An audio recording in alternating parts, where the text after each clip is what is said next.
continuidade à nossa série de vídeos que estamos fazendo sobre a estrutura da Bíblia. Já gravamos um primeiro vídeo mostrando as divisões, quais são os livros de cada divisão da Bíblia. E neste segundo vídeo nós vamos falar sobre os conteúdos de cada livro do Antigo Testamento. Tá bom? Então vamos dar sequência aqui. Primeiramente o livro de Gênesis, que faz parte do Pentateuco. Tá? Lembra que nós falamos dos 5 livros do Pentateuco, que compõem o Pentateuco. Então a gente tem o primeiro livro da Bíblia, também o primeiro livro do Antigo Testamento, que é o livro de Gênesis. Esse livro ele vai falar sobre o princípio do universo e o princípio da vida, como é que tudo começou. Tá? Vai também falar sobre o início do relacionamento de Deus com o homem, né? A gente vai observar ali naquele contato com Adão e Eva, né? Como é que é um Deus de relacionamentos. A gente vai ver também ali a origem do pecado, pela desobediência, né, de Adão e Eva, como é que o pecado entrou na história humana. Nós vamos ver também as consequências do pecado, em especial a gente vai ver logo de início ali a expulsão de Adão e Eva do paraíso por conta desse erro deles de ter desobedecido a Deus. E nós vamos ver também a formação do povo escolhido. Né? Israel foi um povo escolhido por Deus para ser aquele que vai espalhar o conhecimento sobre Deus pela terra. Então a gente vai ver a formação desse povo. Tá bom? E na sequência, ainda dentro da divisão chamada Pentateuco, que são os 5 livros atribuídos a Moisés, a gente vai ter o livro de Êxodo. Tá? E esse livro de Êxodo vai mostrar para a gente a opressão egípcia, né? Os egípcios oprimindo o povo de Israel. A gente vai ver o livramento de Deus ao seu povo. A gente vai ver a aliança de Deus com Israel. Então Deus faz uma aliança com o seu povo escolhido. E a gente vai ver também a entrega das leis a Moisés. Bom, então esse é basicamente o conteúdo que a gente vai encontrar no livro de Êxodo. Seguindo ainda no Pentateuco, a gente tem o livro de Levítico. Tá? Levítico vem do nome Levi, que é uma das partes do povo de Israel que foi escolhida para fazer o serviço no templo. Era um povo, inclusive, que não teria terras, né? Eles viveriam ali do serviço a Deus. Na hora da divisão das terras, quando a gente chegar a fazer um vídeo específico sobre Levítico, a gente vai explicar isso melhor, mas é um povo que ele foi escolhido por Deus para ser posse de Deus, para trabalhar, e ele não teria divisão na terra, na questão material terrena. A gente vai ver nesse livro sobre a santidade de Deus, né, o fato de Deus ser separado, ser exaltado acima de tudo. O desejo de Deus que os homens sejam santos, assim como Deus é santo, Deus é separado, é desejo de Deus que o homem siga nesse padrão, buscando a santificação, buscando a santidade. O serviço sagrado no altar, né, que a gente tem ali os sacerdotes fazendo o serviço principal, e a tribo de Levi, né, os descendentes de Levi, têm um papel especial nessa questão do serviço. Algumas pessoas até confundem, né, achando que os levitas eram só músicos. Inclusive os músicos de hoje em dia, né, se chamam muito, eles são os levitas da igreja. Quando a gente olha historicamente, biblicamente, em especial no Antigo Testamento, a gente vai ver que os levitas eram pessoas que não faziam só música, eles também eram músicos, mas eles faziam a guarda do templo, prestavam serviço, arrumavam as coisas. Então, ser um levita é muito mais do que cantar e tocar instrumentos. A gente vai aprender um pouquinho sobre ofertas e sacrifícios, né? A gente vai perceber que em determinado momento Deus aceitou essa questão de sacrifícios como ofertas por conta, por exemplo, do pecado, né? Já que o salário do pecado é a morte, então foi aceitado por Deus, né? Em especial ali no contato, na liderança de Moisés, que os homens sacrificassem animais para expiar os próprios pecados. Então isso foi aceito por Deus em determinado momento e posteriormente isso veio a acabar. Então a gente vai ver no livro de Levítico orientações acerca das ofertas, dos sacrifícios que eram oferecidos inclusive no altar, né, no serviço ao altar, eram entregues a Deus, e isso era válido nesse período. Na sequência, ainda em Pentateuco, nos livros que compõem o Pentateuco, nós temos o livro de Números, que vai falar sobre a peregrinação no deserto, né, o povo de Deus andou no deserto durante muito tempo. e aprendeu muito. O deserto, como a gente costuma dizer, é uma grande escola para todos. E os motivos que impediram a primeira geração de Israel a não entrar na Terra Prometida. Isso aqui a gente alguns vão lembrar do episódio em que Moisés manda 12 espias para verificar a Terra Prometida antes deles irem para lá. E desses 12, somente 2, né, Josué e Caleb, quando viram, todos eles viram os gigantes que habitavam naquela terra, a dificuldade que eles teriam para conquistar aquela terra. 10 inflamaram o povo para que não acreditassem que seria possível. Nós somos como gafanhotos perto desses gigantes, não vai dar para conquistar, enfim. Mas Josué e Caleb falaram, não, a gente consegue sim, Deus é com a gente e tudo mais. Então esses 2 é que vão durar em vida até a próxima geração para poder entrar na Terra Prometida. Josué, em especial, vai até substituir Moisés na entrada da Terra Prometida. E Caleb também, mesmo tendo bastante idade, vai ser um dos que vai entrar. Então, em número, a gente vai ver essa questão, né? Não vai entrar na Terra Prometida pela incredulidade. O povo não acreditou que conseguiria, né? Então, é um livro que ensina bastante a gente nessa situação de conquistar, de alcançar os nossos objetivos, tendo Deus à frente. E a incredulidade pode levar a não conquistar, a não alcançar esses objetivos.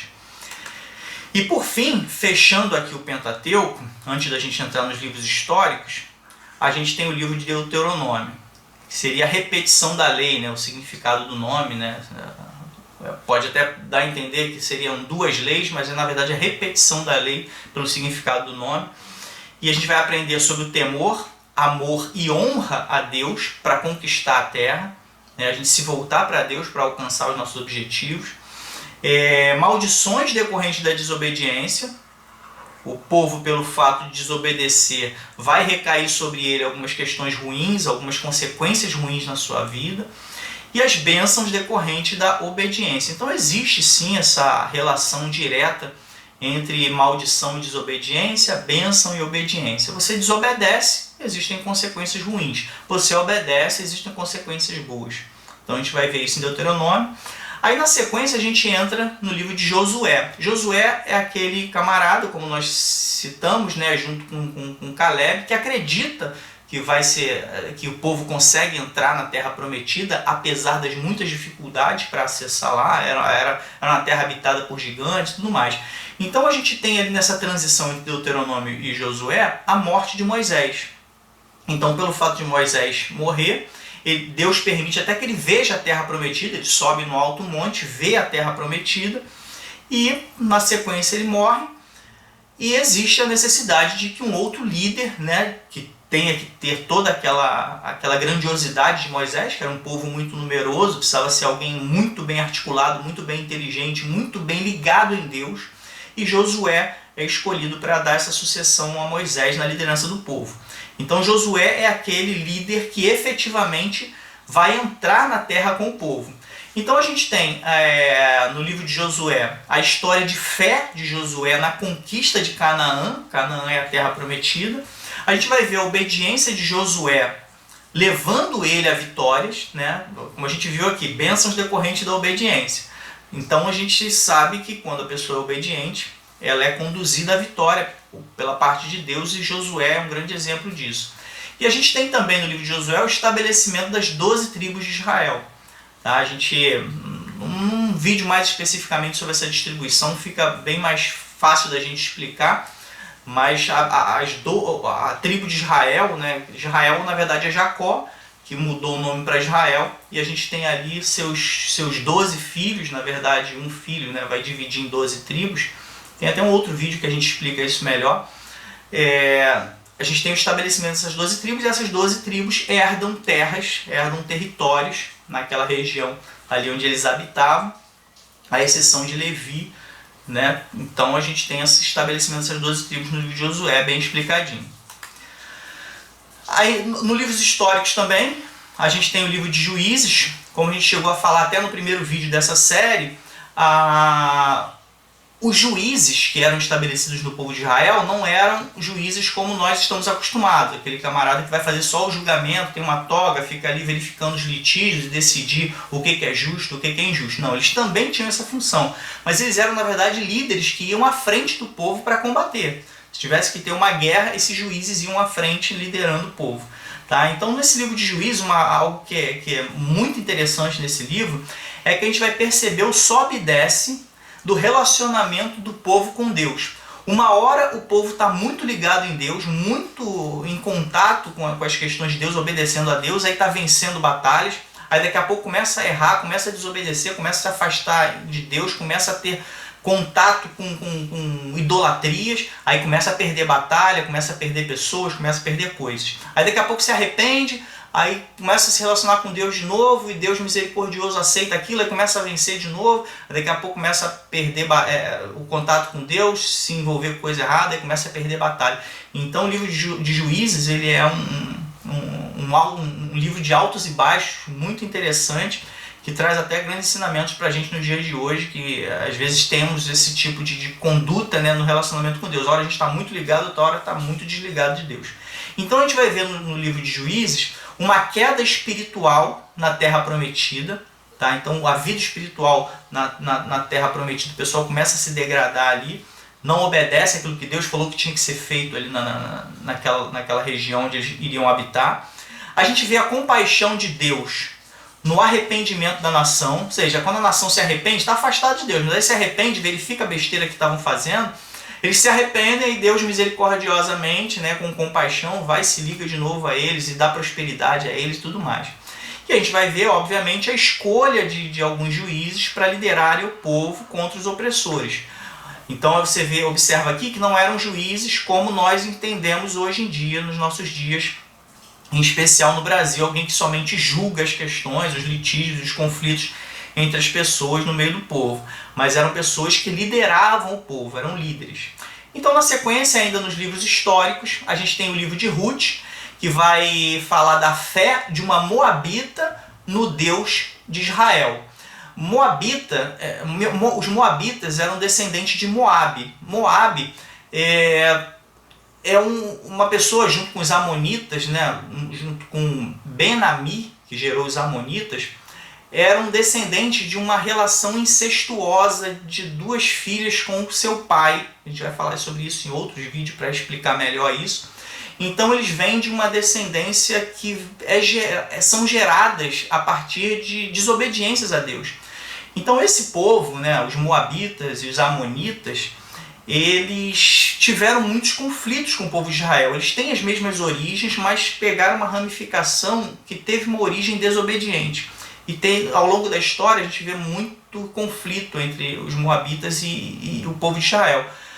A Ruth, sendo moabita e se voltando para Deus, é um fato notório. Então a gente vai ver isso, né? Alguém que tinha uma linhagem num caminho distorcido em relação à vontade de Deus, e vai e se volta para o Deus de Israel. E a gente vê que isso levou com que Ruth tivesse participação na linhagem de Jesus Cristo. Então ela vai fazer parte, quando a gente pega toda a genealogia de Jesus, a gente vai ver a história passando por Ruth. E faz parte mais um livro histórico aqui, para compor esse trecho dos livros históricos do Antigo Testamento. Aí a gente entra aqui em 1 Samuel, que vai falar sobre o nascimento de Samuel, que foi um grande profeta, um grande homem de Deus no Antigo Testamento, após a oração de sua mãe estéril. A mãe dele não podia ter filhos, mas ainda assim teve seu filho Samuel, que vem a se tornar uma figura muito importante na história do povo. A gente vai ver a transição do governo de Deus para o governo do homem.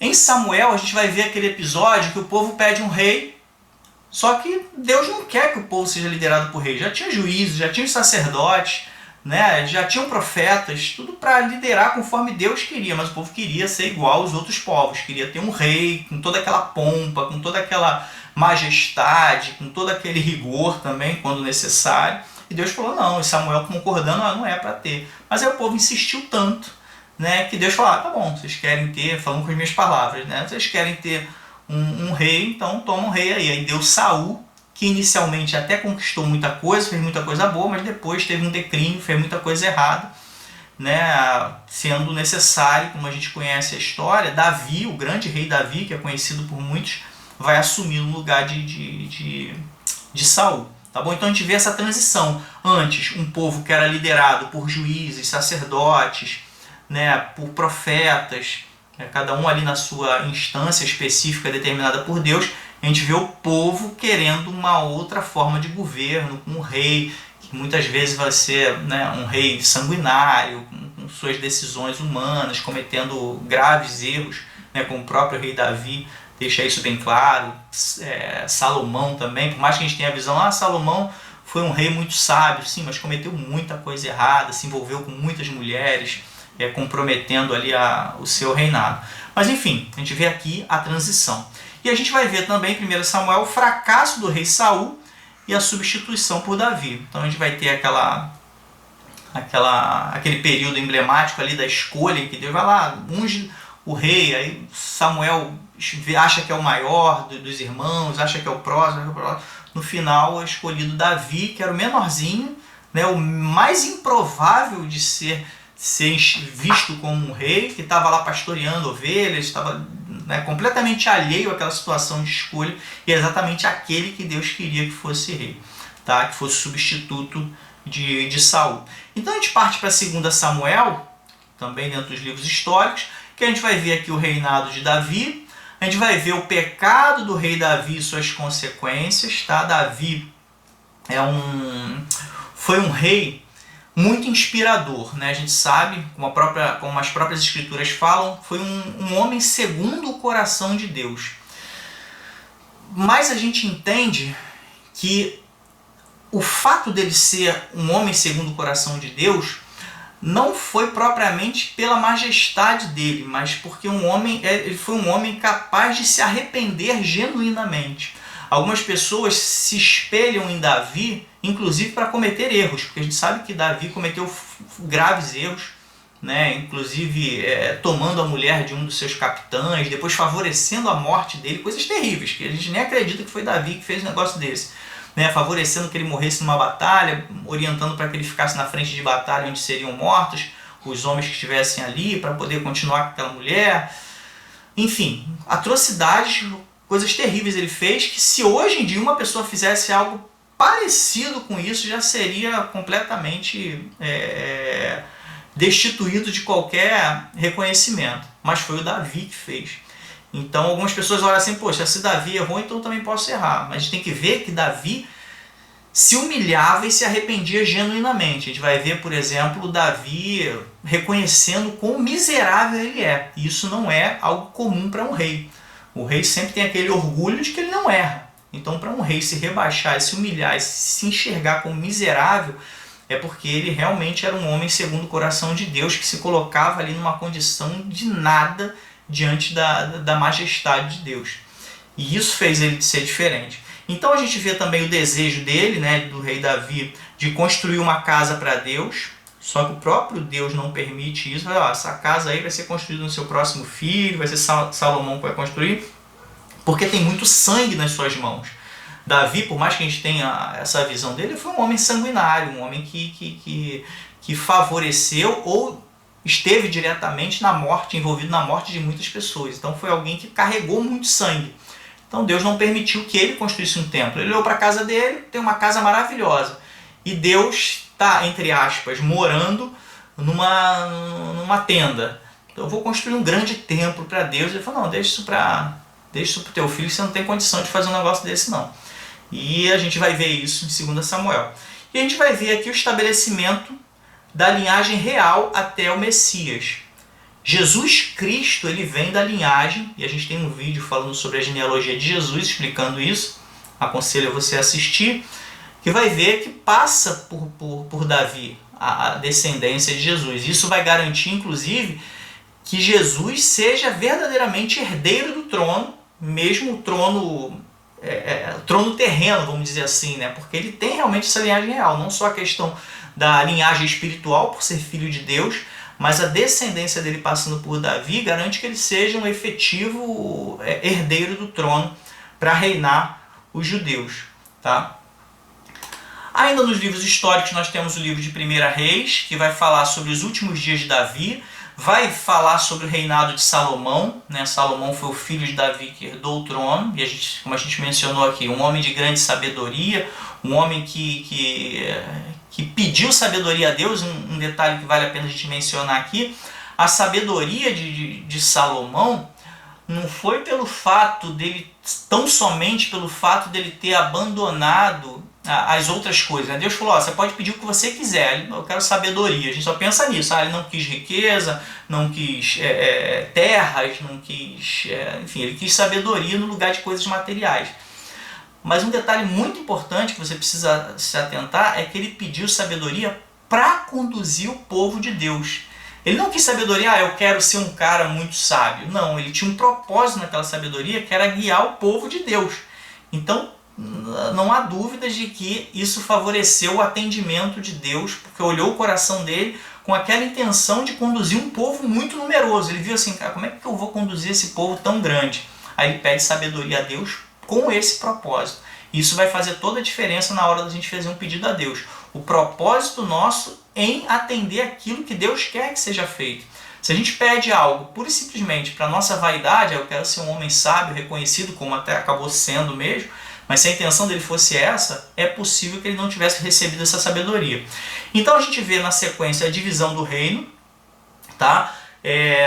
Depois de Salomão, por conta do erro de Salomão, o povo seria dividido, né? O que antes era só Israel se tornaria Israel menos um pedacinho que é Judá, né? Judá, a partir de depois de Salomão, vão ser dois reinos separados, Israel e Judá. Judá originalmente fazia parte de Israel e agora vai ser um reino separado.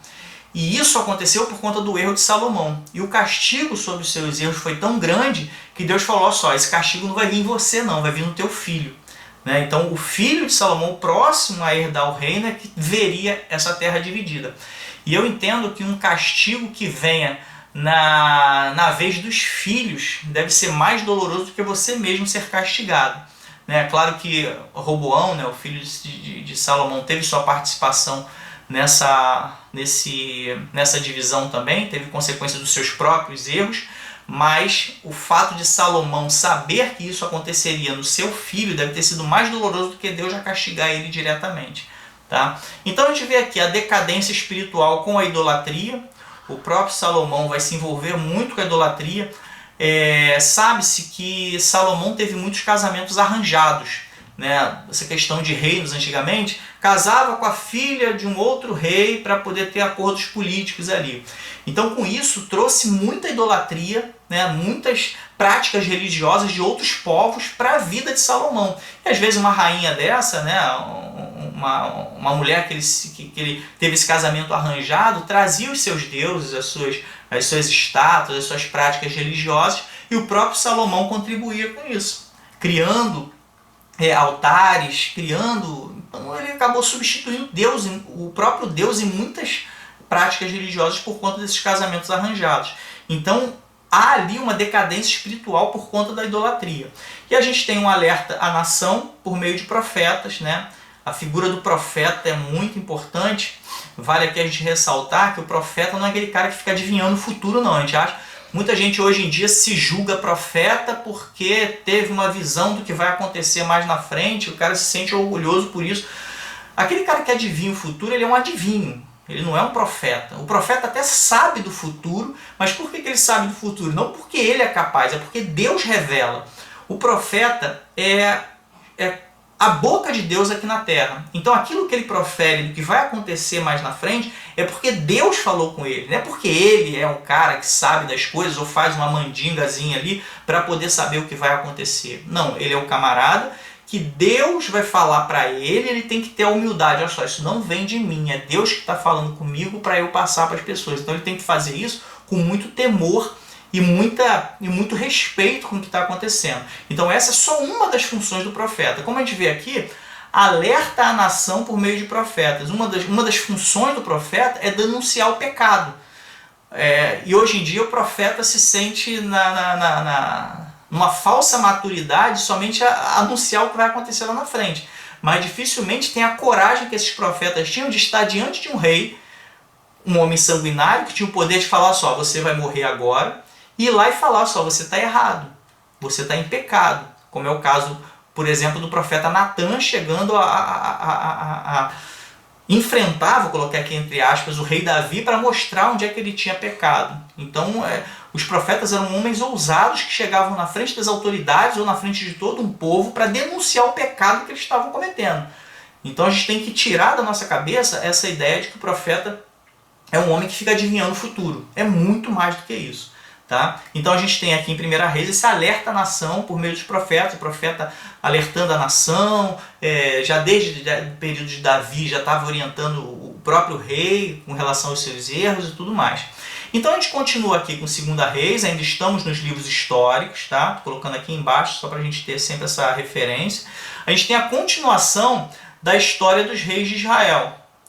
Tá? A gente vai seguir depois de Salomão, Roboão, aí depois começa a ter reis separados, né, para ajudar Israel.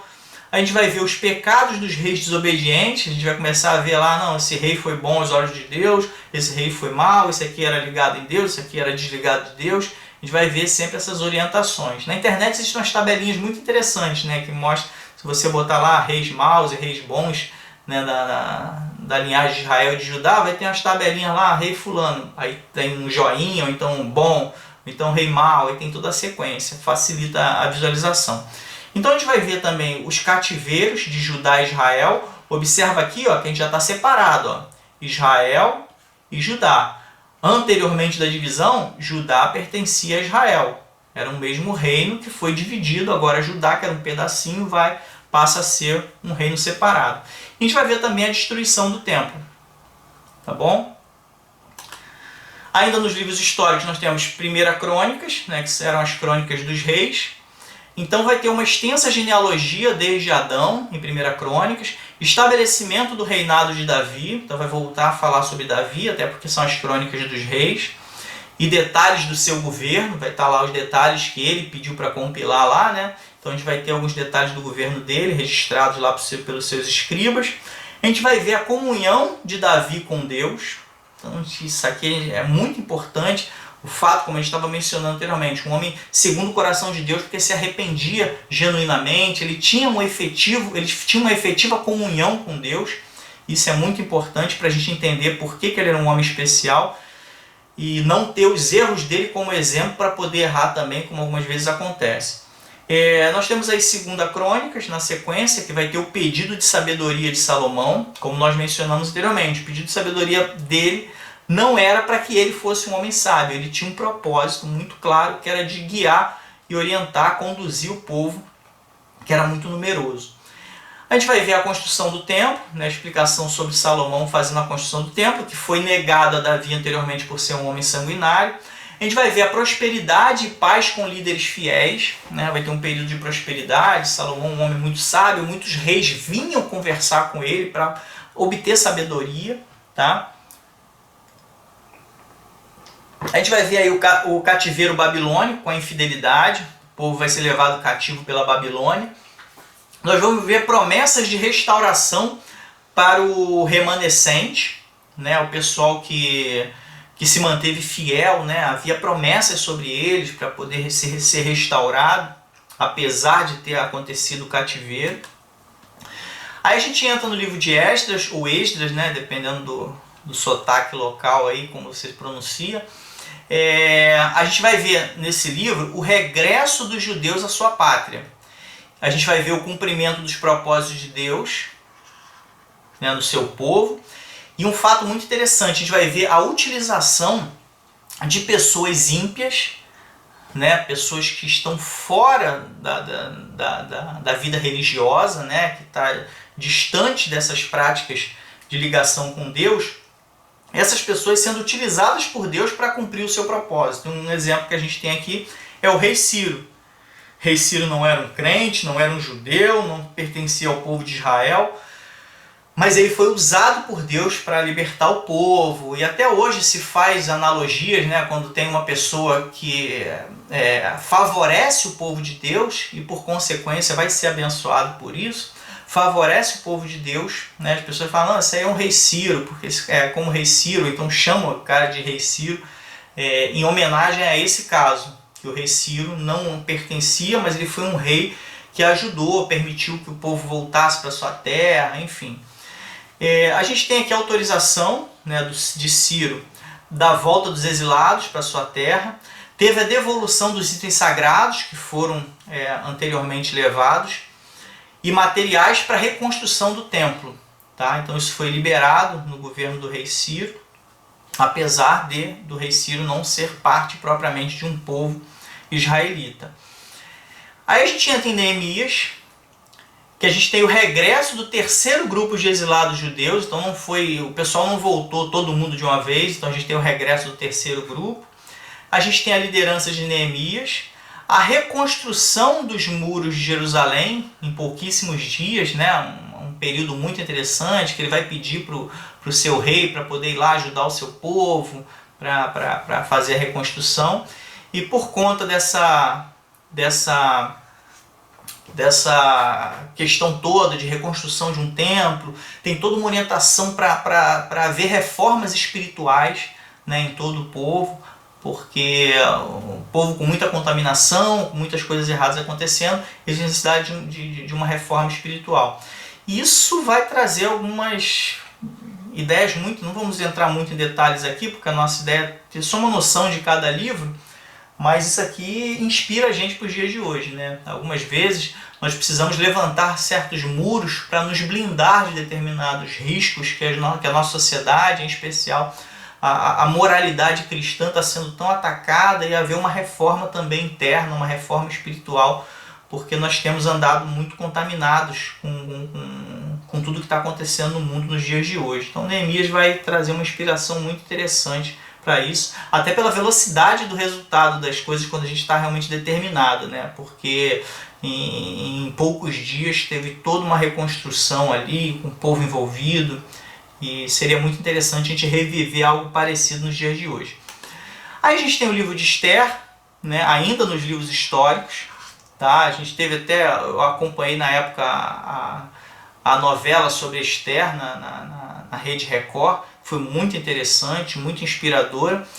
E a gente tem a perseguição dos exilados no cativeiro persa e escolha de pessoas para propósitos específicos. A gente vai observar que a rainha Esther, ela não era o rei, né? Ela estava abaixo do rei, era uma rainha, e como na época os reis tinham muitas mulheres, tinham o harém, então a rainha às vezes pode não ter pode não parecer que tem uma figura tão importante, não seja uma figura tão importante na época. Mas mesmo ela estando abaixo do rei, ela conseguiu fazer algo como se rei fosse, né? Que ela conseguiu ali salvar o povo, queriam destruir o povo. É uma história bastante interessante, que a gente vê a mão de Deus sendo colocada sobre pessoas que aparentemente não têm o poder para resolver as questões. Às vezes nos sentimos incapazes, né? Eu mesmo me coloco em alguma situação, eu queria fazer tanta coisa, eu queria fazer isso, isso e isso, mas para eu fazer isso eu precisava estar numa posição tal, precisava ter o recurso tal, e a gente vê que na vida da rainha Esther, a inspiração que nós temos é que a gente consegue fazer grandes coisas, mesmo não tendo aquilo que a gente acha que precisaria para poder realizar na vontade de Deus. Tá? Então esse é o livro de Esther. Aí a gente entra no livro de Jó. Aí agora observa que a gente já está falando dos livros poéticos. Tá? Curiosamente, o livro de Jó é um livro poético. Como nós tivemos a tradução para a língua portuguesa, pode parecer que não é uma poesia, parece até que é um livro histórico contando uma história. Ele realmente conta uma história, mas o autor foi tão criativo, tão inspirado, tão capaz, que conseguiu contar toda uma história em forma poética. Então se a gente pega o livro de Jó e coloca na língua original, a gente vai ver as métricas ali de poesia, de uma poesia muito específica da época e do local, mas ele está em formato de poesia e começa aqui os livros poéticos. Tá? Então a gente vai ver no livro de Jó as tratativas celestiais. A gente vai ver essas tratativas no sentido de um relacionamento de Deus com outros seres celestiais, nesse caso aqui com o próprio diabo, que já não é celestial nessa época. Então a gente vê ali Deus conversando com o diabo acerca de Jó, já começa dessa forma. E enquanto Deus apresenta Jó como um homem reto, um homem justo, o diabo tenta fazer um teste ali. É isso porque ele tem isso e aquilo. Tira tudo e vamos ver se ele continua assim. Aí Deus vai e permite que o diabo faça muitas coisas ruins com Jó, e o Jó é testado. Tá? Então a gente tem essas tratativas celestiais acerca das coisas que pertencem a Deus, em especial Jó, que era um homem reto. A gente vê a intenção de Satanás em desafiar Deus e destruir o homem. Então Deus apresenta Jó, mas Satanás, não satisfeito com aquilo, ele quer testar aquela verdade que Deus apresenta ali. E ele aproveita também para tentar destruir o homem e consegue destruir, né, os familiares de Jó, à exceção da sua mulher. Mas mata os filhos, mata os animais, mata a fazenda dele toda. E a gente vê lá o declínio de Jó por conta de um teste, né, da vontade de Satanás. E Deus permitiu aquilo porque Deus tinha um propósito até para restaurar tudo aquilo de uma forma muito mais expressiva mais na frente. Então a gente tem uma má interpretação das leis pelos amigos de Jó. Imagina, Jó era um homem muito poderoso, com muitas riquezas, e de repente vira um nada que no final das contas não tem mais coisa alguma e fica raspando feridas com um caco de telha, ali tirando as suas chagas, né, da pele. Então ele vira realmente uma figura muito ruim. E algumas pessoas pegam a lei e tentam interpretar aquilo de uma forma equivocada, dizendo, se você está passando por isso é porque você pecou, é porque você tem pecado, você tem que confessar isso, tem que se arrepender. E Jó pensando, cara, qual foi o meu pecado? Uma das coisas mais interessantes que eu acho de Jó é que ele oferecia ofertas, sacrifícios a Deus, não somente pelos seus erros, mas ele oferecia coisas para Deus, né, em gratidão e em pedido de perdão por possíveis erros que os filhos poderiam estar cometendo, que ele nem sabia. Então essa era a intenção do coração dele. Ele se arrependia tanto das coisas que ele estava se arrependendo pelos erros dos outros. Como a gente usa uma expressão muito corriqueira no nosso meio de trabalho, né, ele errava para mais. Né? Então ele utilizava esse tipo de expediente. Pois vai que meus filhos estão cometendo um pecado ali, vou oferecer um sacrifíciozinho aqui por eles, para ver se ajuda. Então, era um homem íntegro, um homem reto, com intenções maravilhosas dentro da vontade de Deus, mas ainda assim a interpretação que tinha da lei era essa. A interpretação que os amigos dele, os próximos dele, tinham da lei era essa. Pô, você deve ter algum pecado aí escondido, tá? Com alguma coisa aí que você tem que resolver com Deus para poder sair dessa vida. E a gente tem que tomar muito cuidado com o livro de Jó, tá? Porque se você pega alguns trechos dos amigos dele isoladamente, faz muito sentido, entendeu? Você erra, você desobedece, então você vai ter uma consequência ruim. Isso faz sentido, né? Em muitos casos isso efetivamente aconteceu, mas não era o caso de Jó. Então algumas pessoas pegam esse trecho isoladamente, não vê o contexto e acaba pregando as mensagens dos amigos de Jó que estavam equivocados como verdades absolutas, né, e acaba tornando uma mensagem um pouco confusa no sentido original do texto. Então toma cuidado com o livro de Jó, presta muita atenção em quem é que está falando, porque algumas coisas que fazem muito sentido, na verdade, estão sendo apresentadas ali de forma equivocada na vida de Jó. Tá bom? Soberania de Deus na condução, proteção e recompensa do justo. Então Deus é soberano, ele está acima de todas as coisas, mesmo as coisas ruins que estão acontecendo, Deus é soberano sobre essas coisas e há um propósito nisso, porque ele está conduzindo a vida do ser humano. Jó, então, que era um homem segundo, né, um homem reto e justo, não tinha outro assim na terra, como Deus vai falar. Deus protege, porque observa, a vontade de Satanás era que Jó morresse, mas ele falou, não, você não vai tocar na alma dele não, você não vai tirar a vida dele não. Então Deus protege os seus, e uma recompensa também. A gente vai observar que tudo aquilo que Jó perdeu foi restaurado de uma forma ainda mais majestosa, mais maravilhosa, porque Deus deu a recompensa. A bem da verdade, os seus filhos não foram, né, não teve como eles voltarem, porque ele perdeu os filhos, mas Deus deu outros filhos. É por mais que a gente pense, aqueles filhos morreram, mas Deus permitiu que outros filhos servissem ali de consolo para ele, para dar continuidade a essa vida paterna dele, de ter filhos e tudo mais. Então até filhos ele teve outros. Um detalhe que eu acho muito interessante também da história de Jó é a fidelidade no casamento. A gente observa que Jó teve a sua mulher, né, muito aflita, chegando a falar para ele, por que você não amaldiçoa logo esse teu Deus e morre? O que você está passando aí, né, orientando ele a amaldiçoar Deus, né, e entregar a vida. Mas ele mesmo a mulher nessas condições, é com essa mesma mulher que Deus poupou em toda essa destruição, que ele continuou seu casamento e teve outros filhos. Né? Então a gente não é o foco aqui, mas a gente percebe essa questão da fidelidade, da integração no casamento. Tá? Então a gente vê aqui Salmos, né, também nos livros poéticos, é um livro que tem orações, né, tem louvores. Imagino eu aqui que seja o livro da Bíblia mais lido, né, principalmente o pessoal mais antigo gosta de pegar aqueles salmos ali, né, meditar sobre os salmos, que tem muita coisa direta em pequenos trechos.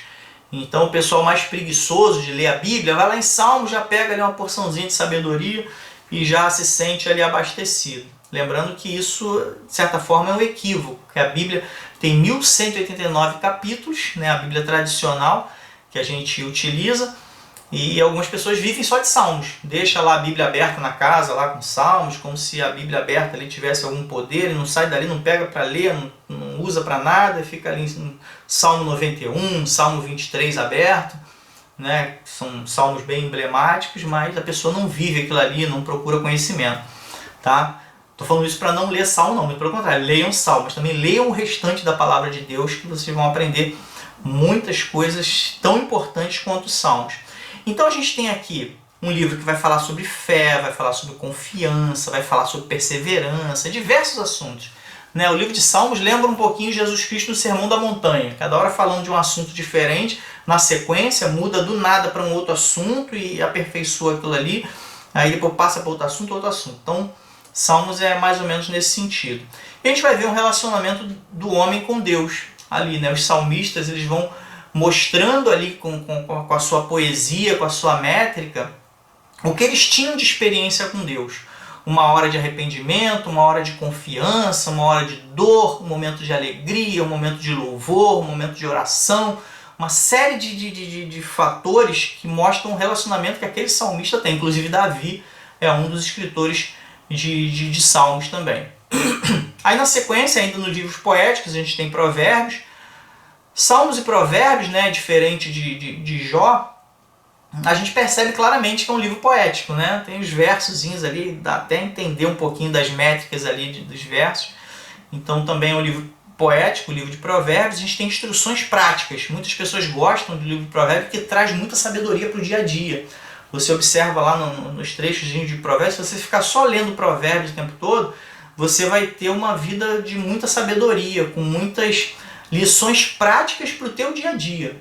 Tá? Se quer ter uma vida assim, caraca, de pessoa sábia, lê Provérbios, que você passou por uma situação, você vai lembrar, pô, o provérbio tal fala isso, isso e isso. Isso vai levar me leva a agir dessa forma, me leva a pensar dessa forma por conta de um provérbio. São ensinamentos atuais, tá? E essenciais para a vida, até nos dias de hoje. Apesar de ser um livro bem antigo, ele continua muito atual com aqueles ensinamentos. Ele vai falar sobre comportamento, vai falar sobre família, vai falar sobre bom senso, a gente ter bom senso na hora de tomar uma decisão, a gente vai falar sobre pureza, Provérbios vai falar sobre fidelidade, vai falar sobre princípios morais, tá? Importantíssimo isso aqui, princípios morais, coisa que a gente vê em decadência nos dias de hoje. Né? A gente tem hoje fato, acho que dificilmente alguém não percebe isso, como é que a nossa sociedade, em especial no Brasil, no mundo também, mas a gente está tendo uma decadência moral no mundo. Né? A moralidade do mundo está caindo. Então o provérbio seria uma boa chance da gente ter um levante da moralidade, que a gente vai perceber o que é moral e o que é imoral por conta desses ensinamentos. Aí eu fico imaginando assim, se a gente tivesse o país inteiro lendo provérbios, né? Imagina o Brasil inteiro dar um surto aí, pô, vamos todo mundo ler provérbios. A gente não tem como obrigar as pessoas a ler provérbios, muitos nem acreditam na Bíblia. Mas a gente imagina se isso acontecesse, né? Como é que seria maravilhoso a gente ter a nossa moralidade restaurada por conta de um livro. Como a gente não pode obrigar, não adianta ficar postando provérbio, porque quem não acredita não vai ler, não adianta a gente ficar mandando isso para as pessoas, incomodando as pessoas.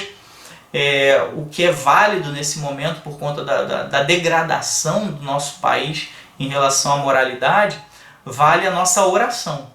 Eu acho que se os crentes orarem, pedirem a Deus a direção para que haja uma restauração moral no nosso país, talvez haja um despertamento, né? Deus nos atendendo no seu infinito conhecimento, sabedoria, a gente ter ali uma inserção dos conhecimentos de Provérbios na vida da nação e quem sabe a gente ter a nossa moralidade restaurada. Tá? Então é um livro muito maravilhoso que seria muito útil nos dias de hoje, como toda a Bíblia, né? Mas em especial Provérbios eu acho que é algo muito necessário para a nossa nação. A gente tem o livro de Eclesiastes, que ele vai contar ali experiências pessoais do autor, né? Ele vai falar sobre os anseios enganosos do homem, né? A gente sabe que o coração é enganoso, a gente acha que o coração ali leva a gente para as coisas legais, mas o coração pode conduzir a gente a coisas ruins também. Vai falar sobre a transitoriedade da vida. A gente vai aprender com Eclesiastes, só a vida passa, cara. Só tem um tempo determinado para cada coisa, tem tempo de chorar, tem tempo de rir, tem tempo de abraçar, tem tempo de se afastar, tem tempo de comer, tem tempo de fazer jejum, tem tempo de correr, tem tempo de ficar parado, tem tempo para cada coisa. E a vida passa. Eclesiastes vai ensinar a gente a ter mais apego às coisas que são realmente importantes e valiosas dentro da vontade de Deus. Porque mais cedo ou mais tarde a vida passa. E a gente deixou de fazer o que é importante para fazer coisas vãs. Né? Então é um livro bastante interessante nesse sentido. A gente vai ver aqui a insuficiência da sabedoria humana. A sabedoria humana ela é insuficiente, nós carecemos da sabedoria de Deus. A insuficiência também dos prazeres carnais, ou seja, para que serve um prazer carnal? Para dar uma satisfação ali transitória, um prazer momentâneo, daqui a pouco acaba e não te serviu de nada. A insuficiência também das nossas realizações.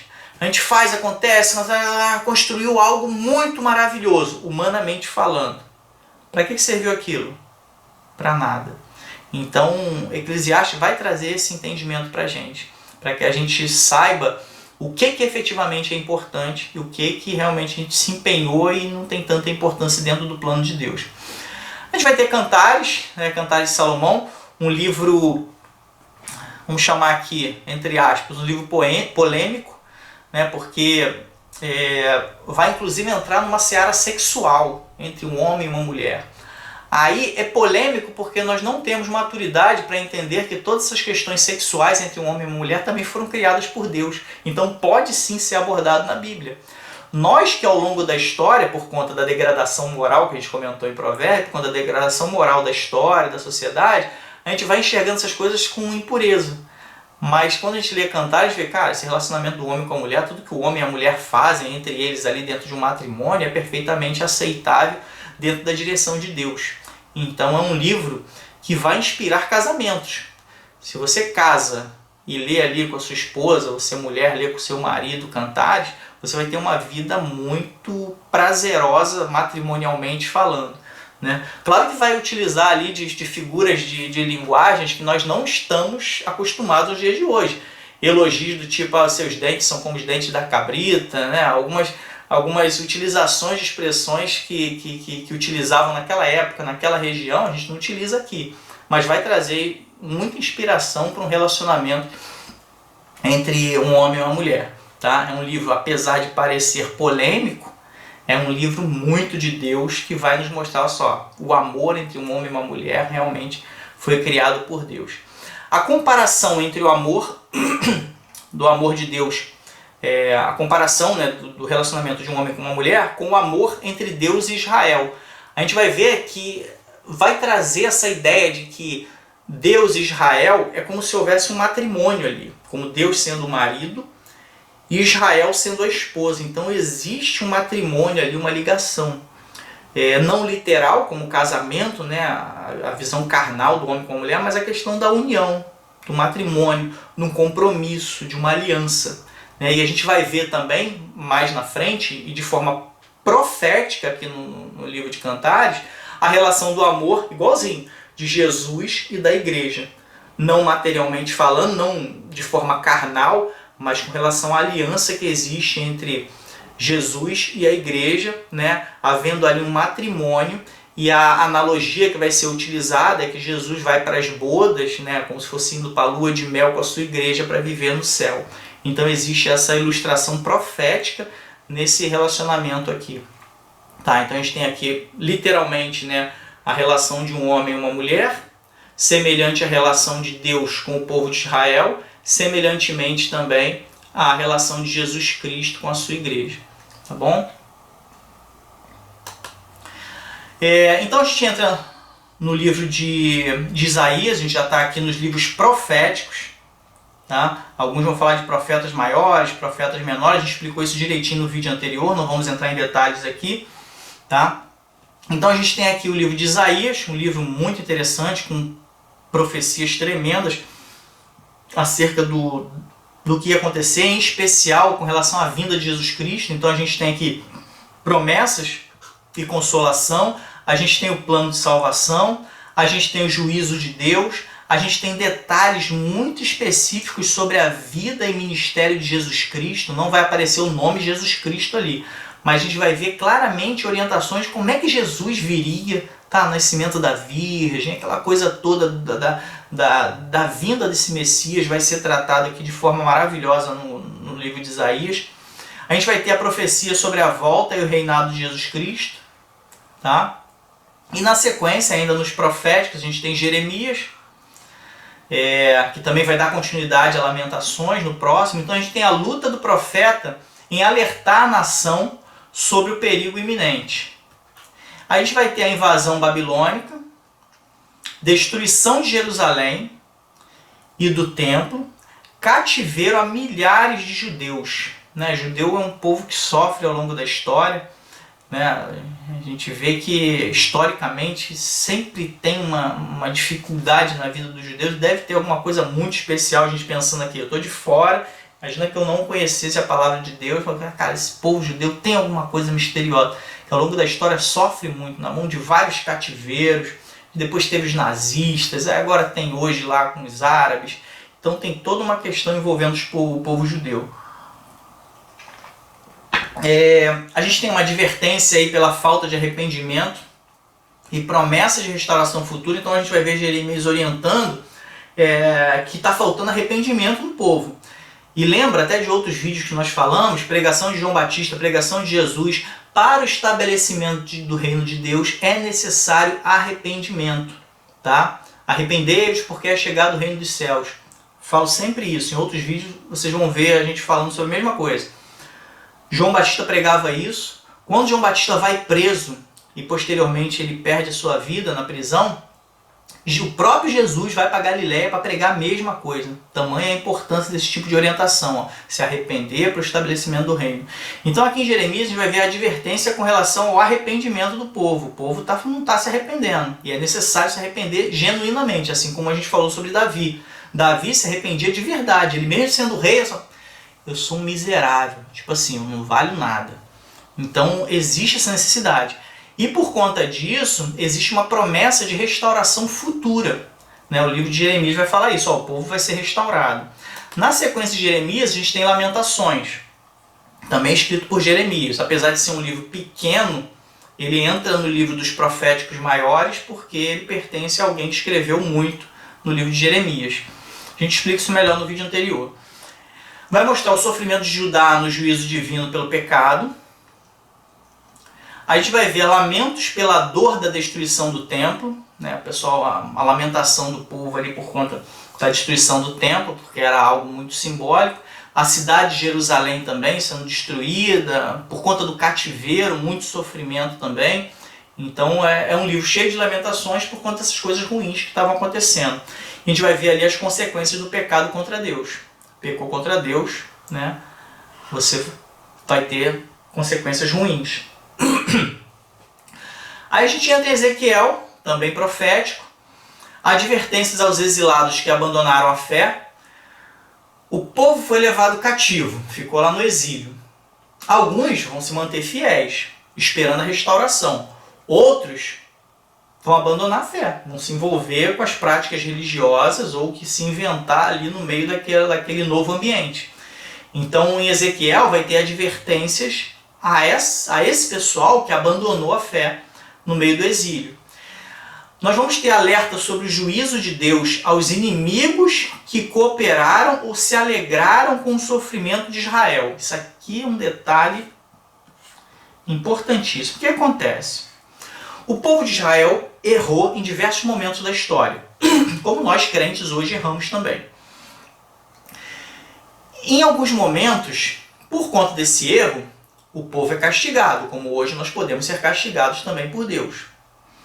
Esse castigo vai vir de algum algoz, né, de alguém que vai ser usado por Deus para castigar. Essa pessoa que castigou, mesmo estando na orientação sobre o domínio da soberania de Deus, essa pessoa vai ser punida, ainda assim. A pessoa ou o povo não diretamente oprimiu, mas zombou, se alegrou que o povo de Israel estava sofrendo por determinada consequência ali dos seus erros. E esse povo também vai ser punido, também vai ser castigado. Isso mostra que Deus, ele não se alegra da satisfação de outras pessoas em relação à punição que ele está dando. Vou tentar fazer uma ilustração aqui semelhante, que eu acho que vai deixar isso mais claro. Imagina que eu sou pai, castigo meu filho por conta de um erro dele. Eu não fico satisfeito se alguém ficar debochando dele por conta daquilo que ele está passando. Então, Deus, ele tem esse tipo de visão. A gente percebe que o cara castigou porque Deus é soberano e botou aquele povo para vencer a batalha e castigar o povo de Israel. Esse povo depois vai ser castigado, porque castigou o povo de Israel. O povo só zoou, só debochou, ou de repente só favoreceu que o povo passasse por determinada situação ruim. Vai ser punido por Deus também. E isso, creio eu, que vale até para os dias de hoje. Né? Às vezes o crente está passando uma prova, alguma dificuldade por conta de um erro diante de Deus. Aí tem sempre aqueles supostos juízes que sabem tudo e zomba, bem feito, ele fez isso, fez aquilo. Poxa, mas aquele que fez isso, fez aquilo e agora está sofrendo, é um filho de Deus e é Deus que está no controle. Então a gente tem que tomar muito cuidado, porque nós não somos juízes, nós não somos Deus, nós não somos capazes de tecer um senso de julgamento que nos exclua de um futuro julgamento de Deus por conta dessa zombaria ou por conta desse castigo que nós estamos impelindo sobre um filho de Deus. Tá bom? Então isso aqui é algo que é bem forte e vale a pena a gente fazer essa observação. Encorajamento aos remanescentes fiéis do cativeiro. Então vai ter gente lá que está no cativeiro, mas está fiel, não se perdeu, né? Sofreu muito, mas continuou ali. Então Ezequiel vai encorajar esse pessoal, fala, segura firme aí, o povo vai ser restaurado, continua firme, não abandona a fé. E a gente vai ver isso aí, né? Servindo também para os nossos dias, né? De encorajamento, de sustentação da nossa fé, mesmo diante de toda essa adversidade que nós estamos vivendo no mundo, a gente permanecer firme. Vamos na sequência aqui, livro de Daniel. Poder e soberania de Deus em acontecimentos futuros. Né? O Daniel é considerado o apocalipse do Antigo Testamento. Né? Então a gente vai ver aqui, vai falar sobre o futuro, algumas analogias com alguns acontecimentos que aconteceriam mais na frente. Nós temos a redenção do povo de Deus pelo Messias. O livro de Daniel, né, aquele livro que vai conter aquele episódio muito conhecido de Daniel na cova dos leões, né? Daniel é jogado lá, os leões não fazem nada com ele. Então um livro que vai mostrar uma relação com Deus muito profunda de Daniel, um homem que se manteve fiel, mesmo sendo levado por aquele reino. E isso traz consequências muito poderosas. Ele está ali numa cova, né? E os leões não fizeram nada com ele. Então a gente tem ali, vai falar também no livro de Daniel sobre ressurreição, vai citar sobre o anticristo, vai falar sobre tribulação, vai falar sobre a volta e reinado do Messias, vai falar sobre o juízo final. Então vai trazer profeticamente alguns acontecimentos que vão ser mais detalhados, mais explicados quando a gente chegar no Novo Testamento. Tá? A gente não vai ter as expressões dessa forma aqui, mas vai fazer menção a esses acontecimentos futuros. A gente entra no livro de Oséias, um livro pesado, um livro difícil, que pode ter alguma dificuldade de entendimento. Ele vai falar sobre o amor de Deus por Israel, mesmo diante da infidelidade. E o que a gente vai ter como simbologia nesse livro para poder entender essa relação de Deus com Israel? Israel sendo infiel a Deus e Deus ainda assim amando, querendo resgatar Israel. Oséias vai trazer uma ilustração do próprio profeta se relacionando com uma mulher prostituta. e ele tentando resgatar ela, e ela ainda assim se envolvendo com outros homens, e ele buscando ali essa redenção da mulher. Então é um livro que, quando a gente lê assim, vou ler Oséias agora do nada, sem o acompanhamento de um comentário bíblico, pode ser que haja assim, uma desorientação. É um livro que, na minha opinião, precisa de um suporte para ler, né? Uma orientação de alguém que conhece melhor o livro, ou você lê um comentário bíblico sobre o livro, ou assistir um bom vídeo no YouTube falando sobre esse livro, porque a gente precisa perceber ali muita coisa nas entrelinhas, muita orientação ali, essa comparação de uma relação conjugal de infidelidade de um homem com uma mulher, levando para a relação de Deus com toda vou chamar aqui de prostituição que o povo de Israel teve, se relacionando com outros povos, com outras práticas religiosas, com idolatria.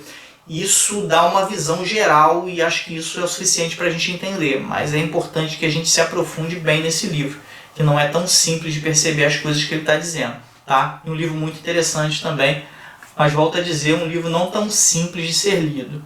A gente entra ali no livro de Joel, vai falar sobre arrependimento e conversão sincera a Deus. E lógico, né? Arrependimento tem que ser sincero. A gente sabe que existem pessoas que erram, já imaginando que depois vai se arrepender. Então, será que esse arrependimento vai ser sincero? Porque o cara está planejando, vou errar agora, tá? Depois eu me arrependo, fica tudo certo. Então o arrependimento pode não ser verdadeiro nem sincero. A conversão a Deus, você se voltar para Deus quando você estava indo em outra direção, tem que ser sincero. Não adianta ser da boca para fora. A gente tem aqui a restituição ao povo que foi destruído pelo mal. A gente tem profecia de derramamento do Espírito Santo nos últimos dias. Esse derramamento aqui é uma expressão que às vezes os crentes estão mais acostumados, mas seria um preenchimento do Espírito, né? O Espírito tomando ali o povo, né? Então não é derramamento como derramamento de óleo, ali, algo fluido descendo, mas é uma comparação da expressão que a gente utiliza, mas alguns podem não estar tão acostumados. Então existe uma profecia sobre o Espírito ali tomando o povo nos últimos dias.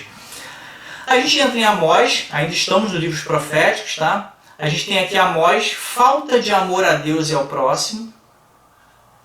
Parece que a gente está falando no dia de hoje, né? Hoje em dia acho que uma situação até mais grave que a gente vê que está acontecendo não é somente falta de amor a Deus. A gente está vendo hoje uma afronta a Deus. Uma coisa é você pecar e saber que está pecando, ainda que não tenha forças para se arrepender e mudar, mas você reconhece que está errado.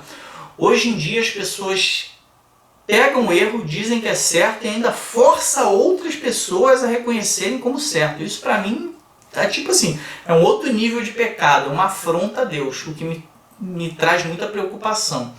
Então Amós vai falar sobre falta de amor a Deus e falta de amor ao próximo, um despertamento da inércia espiritual, ou seja, algumas vezes a gente tem a nossa vida espiritual muito parada, muito ali, sem muita movimentação, então vai orientar você a despertar isso, até porque nós não devemos enterrar os dons e talentos que Deus nos dá. A nossa vida espiritual ela não pode ser inerte, ela tem que estar em atividade. A gente vai ver aqui alerta quanto à falsa sensação de segurança na desobediência.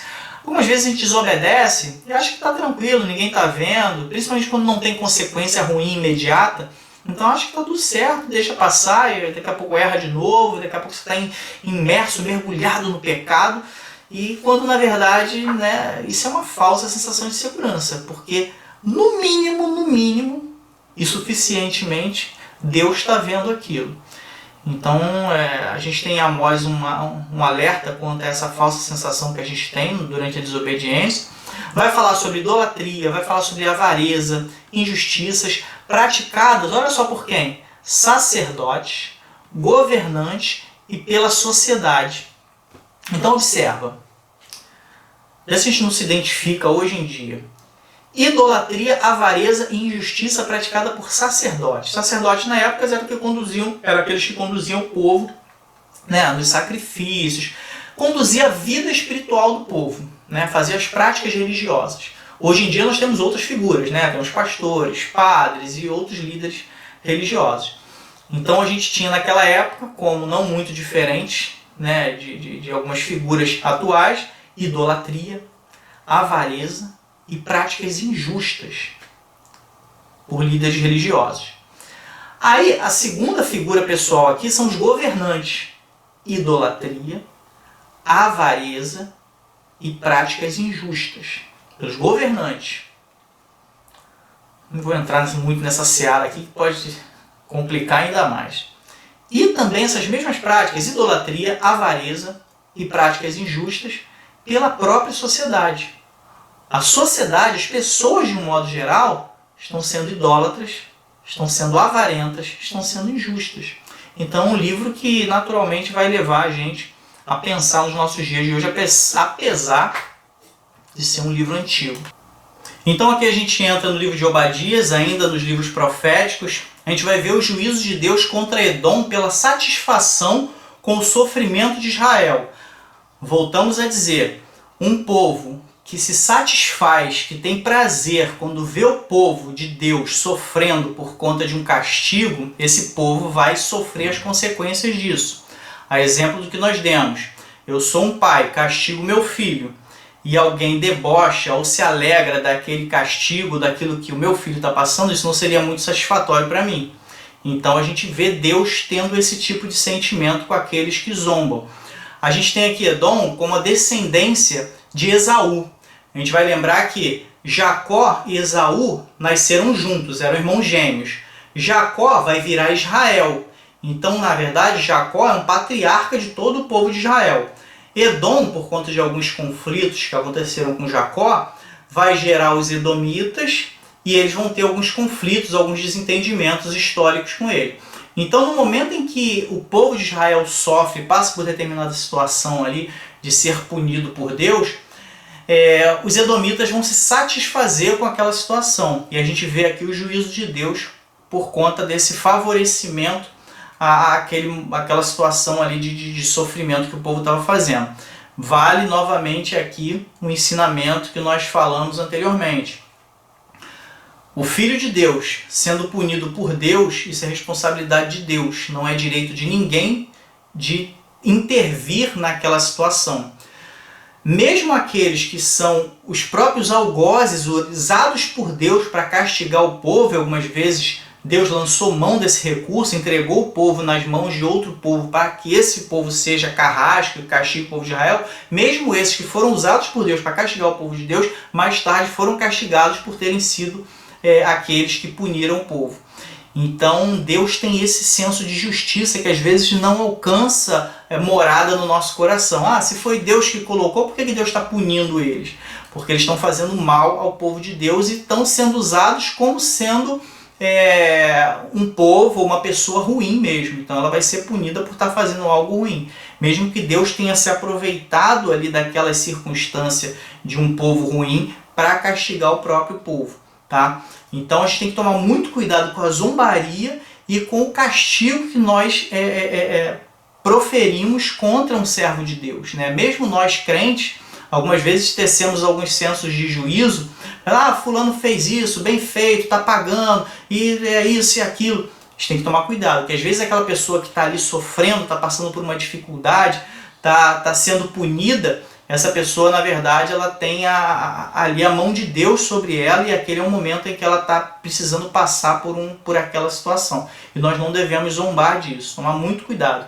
Somente Deus é o justo juiz, e só Ele pode vingar ou derramar ira contra os adversários, e não nós. Tá? A gente entra aqui no livro de Jonas, um livro muito conhecido, daquele profeta de Deus que foi parar dentro da barriga de um grande peixe. Alguns vão entrar numa discussão ali biológica, se era baleia, se não era baleia. A verdade é que um grande animal marinho teve Jonas dentro do seu ventre. E no livro de Jonas a gente vai ver a compaixão de Deus pelos gentios, aqueles que não são judeus, no caso em especial aqui os ninivitas.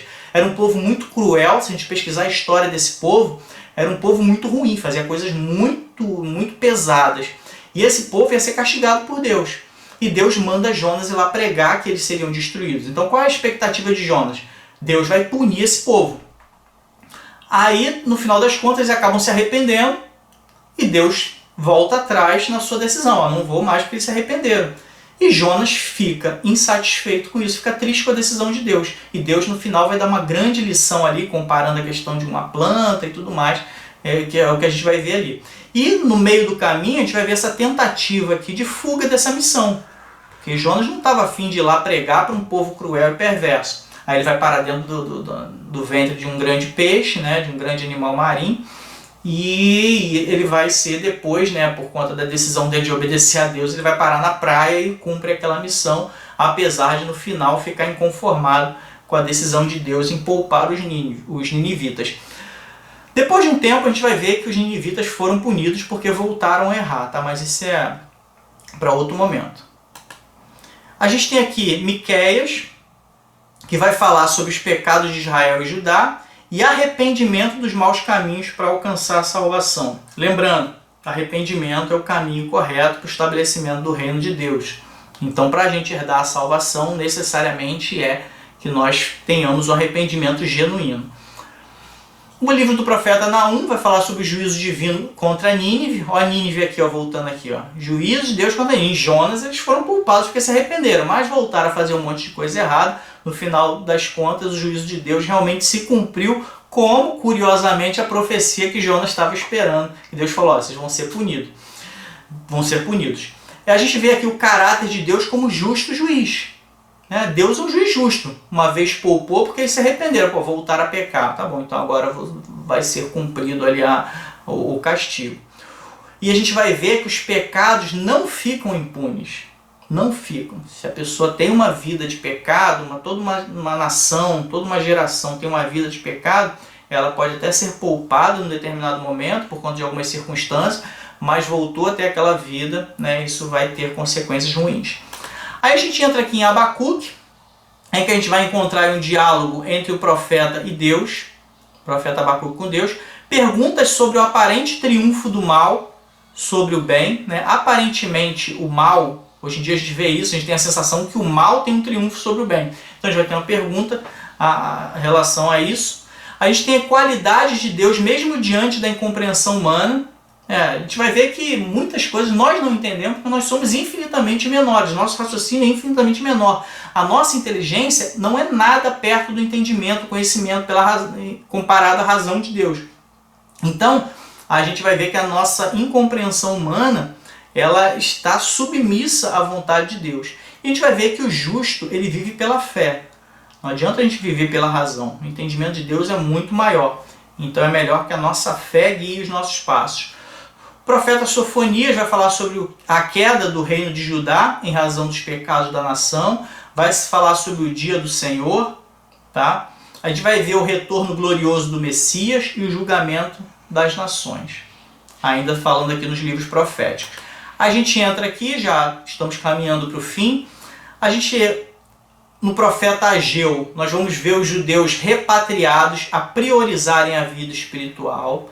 A gente vai ver a aliança com Deus e reedificação do templo. A gente vai ver falando sobre a volta do Messias e juízo das nações. Observe que os profetas, né, vira e mexe, fala de Jesus de alguma forma, do Messias, do Filho de Deus. A gente não vai ver o nome dele especificamente, Jesus Cristo, mas vai ver muitos anúncios sobre a vinda desse Messias.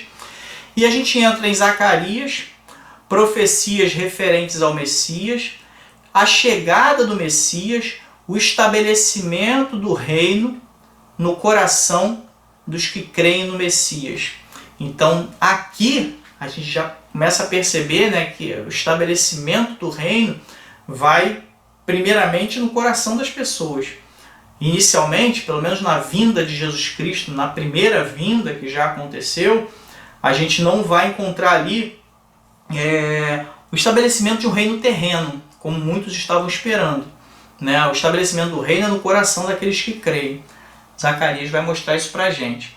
Aí a gente entra aqui no último livro do Antigo Testamento, na Bíblia tradicional, tá? Porque não necessariamente é nessa ordem, a gente chegou a falar isso no outro vídeo, né? A Bíblia não está na ordem cronológica, provavelmente Neemias veio depois de Malaquias, no momento em que foi escrito, até contemporâneos, mas tradicionalmente Malaquias entrou aí como o último livro do Antigo Testamento numa Bíblia tradicional, como a que a gente está usando, Almeida Corrigida Fiel. Tá? Se você pegar uma Bíblia em ordem cronológica, a gente vai ver que a ordem, né, de Gênesis a Malaquias vai estar uma outra com algumas variações.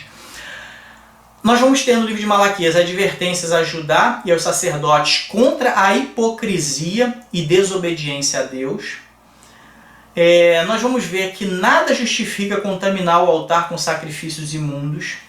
Você tem que oferecer algo a Deus, você sacrifica com algo que tem ali imundícia, contaminação. A gente vai ver a comparação do sacrifício imundo com a vida contaminada pelo pecado. Vai haver essa associação ali. Você oferecer um sacrifício imundo a Deus, você vai ver uma comparação com a vida contaminada pelo pecado, que é a mesma coisa que você está oferecendo a sua vida em contaminação a Deus. Aí quando a gente encerra esses livros proféticos, a gente vai ter um período ali de aproximadamente 400 anos, que é chamado de período intertestamentário, ou como muitos chamam, período interbíblico. Prefiro a expressão intertestamentário, que é um período entre testamentos.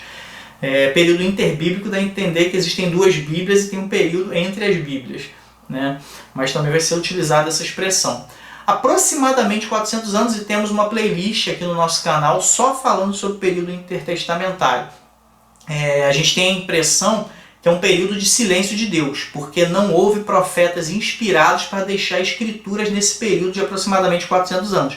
Mas a gente, como mostra nessa nossa playlist, muita coisa aconteceu para se preparar o mundo para a vinda de Jesus Cristo. Porque depois desse período é quando João Batista vai aparecer como um profeta que vai preparar o caminho para a chegada de Jesus Cristo, aí Jesus Cristo vem.